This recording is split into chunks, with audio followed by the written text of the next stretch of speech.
बिस्मिल्लाहिर्रहमानिर्रहीम। अस्सलाम वालेकुम नाज़रीन, आपको कहेंगे खुश आमदीद। आप देख रहे हैं कैपिटल वन टीवी और मैं हूं आलिया कैसर। आज दिन के हवाले से बात करते चलें तो आज का दिन 23 जनवरी 2021 और हफ्ते का रोज़ है। आज के दिन के हवाले से एक इंतहाई अहम ख़बर जो है वो सामने आई है और इसको मैं इसलिए इंतहाई अहम कह रही हूँ कि अक्सर हमें अपने माशरे में बड़ी जो तक़सीम है मसावात के हवाले से अगर हम बात करते चलें तो उसमें हमें बड़ी बेज़ाब्तियाँ दिखाई देती हैं। एक तरफ तो हम हुकूमतों पर इल्ज़ाम आयद करते हैं तो दूसरी तरफ हमें माशरे का जो रवैया है, सख्त तरीन रवैया, उसकी जो सख्ती है उससे भी हम इनकार नहीं कर सकते। अहम फैसला आज सामने आया है जिसमें ख़ास तौर पर ख्वाजा सराओं के तहफ़्फ़ुज़ हुकूक एक्ट के रूल्स 2020 के तहत जो है वो कुछ अहम फ़ैसले लिए गए हैं। इस पर हम आपको आगाही देंगे, इस पर हम कुछ बात करेंगे। वैसे तो अगर हम बात करते चलें तो ख्वाजा सराओं को जब मुख्तलिफ़ जगहों पर क्यू में लगना पड़ता है तो यकीनन उनके लिए एक चॉइस खासी मुश्किल हो जाती है कि वो मर्द हज़रात की जो क्यू है उसमें खड़े हों या वो ख़वातीन की क्यू में खड़े हों। इसी तरीके से लोकल जब हम ट्रांसपोर्ट की बात करते हैं, यहाँ तक कि हमारे जो मेट्रो बसेज़ हैं उनके हवाले से बात करते चलें तो कई ख्वाजा सराओं का कहना ये है कि हम इसलिए उसका इस्तेमाल नहीं कर सकते कि ख़वातीन के खाना जो है या ख़वातीन का जो मखसूस करदा हिस्सा है मेट्रो बस के अंदर, उसमें हमें जो है वो जाने नहीं दिया जाता उन नशिस्तों पर, और मर्दों की जिन नशिस्तों के साथ हम खड़े नहीं हो सकते। तो ये एक बड़ा मसला जो है उनका सामने आ रहा था। और सबसे अहम चीज़ जो है वो अक्सर व बेशतर ये होता है कि कई तरह के जो हैं वो जराइम के मामले होते हैं, कानूनी मामलात होते हैं, उनमें इन ख्वाजा सराओं को गिरफ़्तार किया जाता है और वो मर्द पुलिस एहलकार जो हैं उन्हें उनकी जानिब से गिरफ्तारियाँ अमल में लाई जाती थी। तो अब अगर हम बात करते चलें तो ख्वाजा सराओं के तहफ़्फ़ुज़ हुकूक एक्ट के रूल्स 2020 के तहत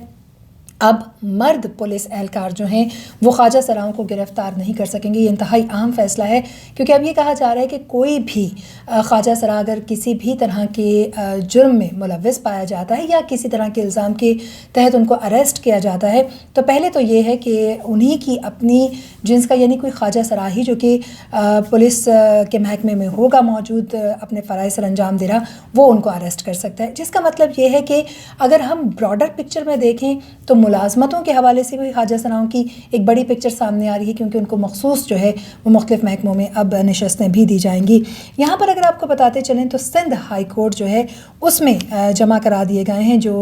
ख्वाजा सराओं के तहफ़्फ़ुज़ हुकूक एक्ट के रूल्स 2020 हैं और अदालत ने ख्वाजा सराओं के तहफ़्फ़ुज़ और हुकूक साजी के लिए जो मौसर कानून है उनको तरतीब देने के हवाले से मंजूरी दी है। और ये भी आपको बताते चलें कि जो वफाकी काबीना है उसने मंजूरी के बाद वज़ारत इंसानी हुकूक का जो नोटिफिकेशन है वो भी सामने आ चुका है, जिसके तहत अब ख्वाजा सराओं को हर महकमे में एक तो ये कि खुसूसी प्रोटोकॉल मिलेगा और उसके साथ साथ जो SOPs मुतारिफ़ करवाए जा रहे हैं वो भी ख़ासे अहम हैं क्योंकि नए कानून के मुताबिक जब हम बात करते हैं तो जो जितने भी सरकारी दफातर होंगे उनमें ख्वाजा सराओं की अलहदा कतारें लगेंगी। ख्वाजा सरा अलहदा कतारें बनाने के पाबंद भी होंगे। ये भी याद रहे कि जैसे हम अक्सर देखते हैं कि मर्द और ख़वातीन के लिए अलग अलग कतारों की एक तहरीर लिखी हुई होती है और वो कतारें मखसूस होती हैं, मुख्तस होती हैं। जहाँ ख़वातीन की लाइन हो उसमें कोई मर्द हमें आता दिखाई नहीं दे सकता। इसी तरीके से जहाँ मर्दों की लाइन हो वहाँ पर ख़वातीन हमें खड़ी दिखाई नहीं देती। अब ख्वाजा सराओं की एक अलग से लाइन होगी जहाँ पर कतार बनाने के वो पाबंद होंगे। इसके साथ साथ इंतहाई अहम कदम मैं ये समझती हूँ कि ये जो कानून बनाया जा रहा है और इसके तहत जो इक़दाम लिए जा रहे हैं आने वाले वक्त में ख्वाजा सराओं की बेहतरी के लिए बहुत बड़ा संगे मील साबित होंगे। ये एक छोटा फ़ैसला नहीं है, ये बहुत बड़ा फ़ैसला है क्योंकि जहाँ पर सरकारी दफातर के अंदर कतारों से लेकर मुख्तलिफ़ महकमों के अंदर इनकी नुमाइंदगी है या फिर इनकी प्रेजेंस है उसको यकीनी बनाने के हवाले से इक़दाम लिए जा रहे हैं, तो ये छोटी बात नहीं है। ख्वाजा सराओं के लिए अलहदा दारुल अमान भी बनाए जाएंगे और जो बेयारो मददगार ख्वाजा सरा हैं उनको बिल्कुल अलग से एक जो दारुल अमान है वो उसमें रखा जाएगा। नए रूल्स के मुताबिक अब जो मर्द पुलिस एहलकार हैं वो ख्वाजा सराओं को गिरफ़्तार नहीं कर सकेंगे बल्कि उनकी अपनी मुताल्लिका जिन्स का जो भी पुलिस एहलकार होगा वो उनको गिरफ़्तार करेगा और गिरफ़्तारी की सूरत में ही उनको लॉकअप में रखा जाएगा। उनको अदालत या जेल लाने के लिए अलहदा पुलिस वैन जो है वो इस्तेमाल की जाएगी और जेल में उन्हें अलग सेल में रखा जाएगा। उनके लिए अलहदा वॉशरूम बनाए जाएंगे जबकि ख्वाजा सरा मुल्ज़िमान की मुफ्त कानूनी मदद के हवाले से भी अहकामात जो हैं वो जारी कर दिए गए हैं। तो ये एक छोटी बात नहीं है, इंतहाई अहम फ़ैसला है जो कि सामने आए सिंध हाई कोर्ट के बाद। अब तो वज़ारत इंसानी हकूक़ की जानिब से नोटिफिकेशन भी इस पर बाकायदा जारी कर दिया गया है। रूल्स में कहा गया है कि ख्वाजा सराओं को تعلیمی اداروں میں جو تعلیم ہے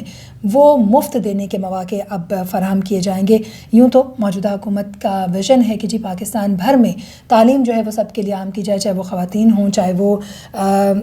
جو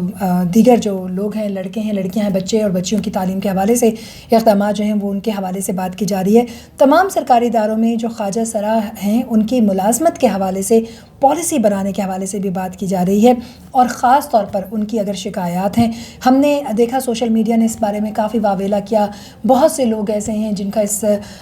جنس سے جو ہے وہ تعلق ہے، اور ان کو جو ہے وہ مختلف ہم نے سوشل میڈیا کے پلیٹ فارم پر دیکھا کئی طرح کی شکایات سامنے آتے ہوئے۔ تو اب شکایات کے ازالے کے حوالے سے اگر ہم بات کرتے چلیں تو جو ان کی شکایات کی سنوائی ہے اس کے لیے وفاقی محتسب میں کمشنر برائے خواجہ سرا ہوگا، اور خواجہ سرا اپنی شکایات وفاقی محتسب میں کمشنر برائے خواجہ سرا کو ہی دے سکیں گے، یعنی ان کی جو شکایات ہیں ان کو سننے کے لیے جو کمشنر ہیں ان کو مخصوص اس جنس کے لیے ہی جو ہے وہ بٹھایا جائے گا، یا خواجہ سراؤں کی ہی شکایات جو ہے ان کو سننے کے لیے بٹھایا جائے گا۔ ضروری نہیں ہے کہ ان کا اپنا تعلق مخصوص جنس سے یا متعلقہ جنس سے ہی ہو، کیونکہ شکایات جو ہیں وہ کمشنر سنیں گے، لیکن یہ ہے کہ ان کے لیے ایک مختص ایک ڈپارٹمنٹ جو ہے وہ الگ کر دیا جائے گا۔ اس کے ساتھ ساتھ اگر ہم بات کرتے چلیں تو جو نئے رولز ہیں اس میں خواجہ سراؤں کی جو جنس ہے ان کو ایکس کیٹیگری میں قرار دیا گیا ہے، اور شناختی کارڈ میں جو خواجہ سراؤں کی جنس ہے اس میں ایکس درج ہوگا۔ اب ہم نے یہ دیکھنا ہوگا کہ جیسے ہم بات کرتے ہیں کہ اگر خواتین اپنا شناختی کارڈ بناتی ہیں تو ایف لکھا ہوا ہوتا ہے ان کے شناختی کارڈ میں ان کی جنس کے آگے فیمیل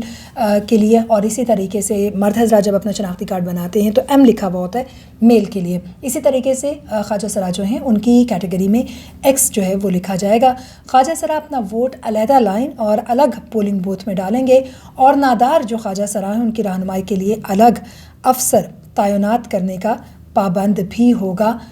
یہ بھی آپ کو بتاتے چلیں کہ اس کے ساتھ ساتھ جو نادرہ ہے اس کو خصوصی احکامات جاری کیے گئے ہیں، جہاں شناختی کارڈ کے حوالے سے کیٹیگرائز کیا جا رہا ہے، وہیں پر جیسے ہم نے ابھی آپ کو بتایا کہ شکایات کی سنوائی کے لیے جو ہے وہ ایک الگ سے خواجہ سرا جو ہے وہ وفاقی محتسب میں کمشنر برائے خواجہ سرا کو ہی اپنی اپلیکیشن دے سکے گا۔ اسی طریقے سے نادرہ میں بھی کئی اہم اقدامات لیے جا رہے ہیں، اور نادرہ میں مخصوص ایک جو آفیسر ہے اس کو تعینات کیا جائے گا۔ نادرہ اس بات کا پابند ہوگا کہ سنوائی جو ہے وہ خواجہ سراؤں کی جا سکے، اور اس کے لیے الگ ایک افسر جو ہے وہ اس سیٹ پر، اس پوسٹ پر بٹھایا جائے گا۔ پاسپورٹ دفاتر میں خواجہ سراؤں کے لیے علیحدہ افسر تعینات کیا جائے گا، اور اسی طریقے سے پاسپورٹ کے حصول کے لیے خواجہ سرا کے لیے علیحدہ لائن ہوگی۔ ڈرائیونگ لائسنس کے محکمے میں بھی یہی ہوگا، اور اس کے حصول کے لیے بھی خواجہ سراؤں کی رہنمائی علیحدہ افسران کریں گے۔ انتہائی اہم فیصلہ ہے یہ جو سامنے آیا ہے آج کے دن میں، اور خاص طور پہ جب ہم یہ بات کرتے ہیں کہ سندھ ہائی کورٹ کی جانب سندھ ہائی کورٹ میں اس حوالے سے جو باقاعدہ سماعت کی گئی اور اس میں اس کے حوالے سے فیصلہ لیا گیا، اس پر اب باقاعدہ طور پر وزارت انسانی حقوق جو ہے اس نے نوٹیفیکیشن جاری کر دیا، کیونکہ وفاقی کابینہ نے اس کی منظوری دے دی ہے۔ اب وفاقی کابینہ کی منظوری کے بعد خواجہ سرا مختلف محکموں میں اپنی ریپرزنٹیشن تو دے ہی سکیں گے، سڑکوں پر مزید محفوظ ہوں گے، ان کے ساتھ جو جنس کے معاملے میں ایک زیادتی کی جاتی تھی وہ تھوڑا کنٹرول ہوگا۔ لیکن دیکھنا یہ ہے کہ کیا ہماری سوسائٹی اپنے رویوں کو تبدیل کر سکے گی، کیونکہ الگ قطاریں بنا لینے سے، ان کو مختلف جگہوں پر ریپرزنٹیشن دینے سے کیا واقعی ان کے مسائل حل ہو سکیں گے، یا واقعی اب بھی ہمارا جو مخصوص ایک طبقہ ہے جو ایک مخصوص نگاہ سے دیکھتا ہے اور خواجہ سراؤں کو ان کے جو حقوق ہیں ان کو باقاعدہ طور پر نہیں دیا جاتا۔ یقیناً اگر مفت تعلیم ان کو مہیا کی جائے گی، اگر وہ نادار ہیں، بے سہارا ہیں، اور ان کو الگ دارالامان میں جو ہے وہ رکھا جائے گا، اسی طریقے سے جیل سیل ان کے الگ ہوں گے اور ان کو الگ واش روم جو ہے وہ دیا جائے گا۔ آئیڈیلی تو بڑا اچھا ساؤنڈ کر رہا ہے، لیکن پریکٹیکلی یہ کتنا پاسبل ہوگا؟ ہماری جیلوں کے جو حالات ہیں وہ بھی ہمارے سامنے، اور جیلوں کے باہر جو لوگ اس وقت نادار اور ضرورت مند ہیں وہ بھی ہمارے سامنے، اور حکومت کے جو دعوے ہیں وہ بھی ہمارے سامنے ہیں۔ لیکن دیکھنا یہ ہے کہ جو اقدامات لیے جا رہے ہیں کیا وہ واقعی آنے والے کچھ دنوں میں ان کے اوپر امپلیمنٹیشن ہو سکے گی، اور خواجہ سراؤں کی زندگی کو مزید بہتر بنانے کے حوالے سے جو احکامات جاری کیے گئے ہیں، جس کا نوٹیفیکیشن بھی جاری کر دیا گیا ہے، اس کی امپلیمنٹیشن ہمیں کتنی جلدی سرکاری دفاتر میں اور دیگر دفاتر میں ہوتی بھی دکھائی دے گی۔ آج کے لیے اتنا ہی، مزید اپڈیٹس کے لیے ہمارے ساتھ رہیے۔